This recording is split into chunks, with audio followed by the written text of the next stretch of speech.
Kámovi. Jsem dneska strašně moc ráda, že tady opravdu mohu být a můžu vám popřát do toho manželství všechno nejlepší, hodně zdraví, štěstí a spokojenosti. 2 krásné a hodné děti už máte, tak ať vám to všechno klapne jako doteď.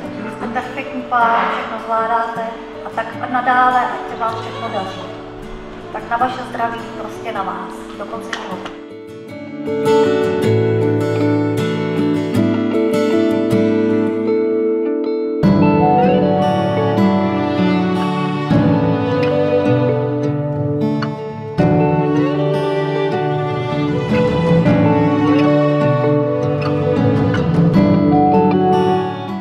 A nyní dovolte, abych se zeptala vás, ženichu, pane Michale Abraháme, zda dobrovolně vstupujete do manželství se zde přítomnou slečnou Ivanou Právkovou.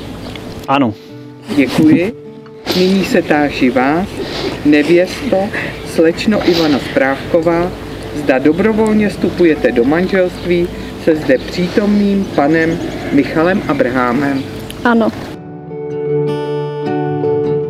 Před 14 lety, když dívča se u nás prvně objevila, tak nikdo z nás netušil vlastně, jak to dopadne. No. Tak, a taky chtěl bych se připojit a hodně štěstí, zdraví a hlavně tolerance.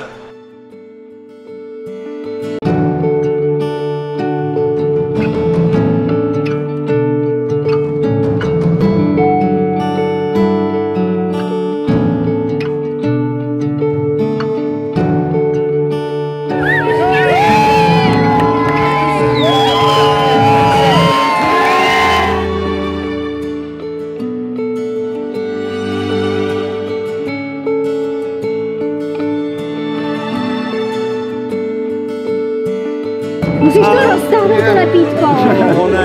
Mně se chce na záchod.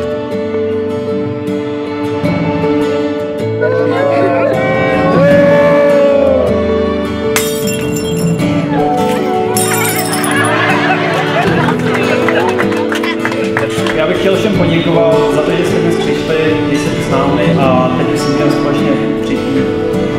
Zdraví.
My tady s klukama bychom vám chtěli popřát a jste stejně takový, jaký jste teď.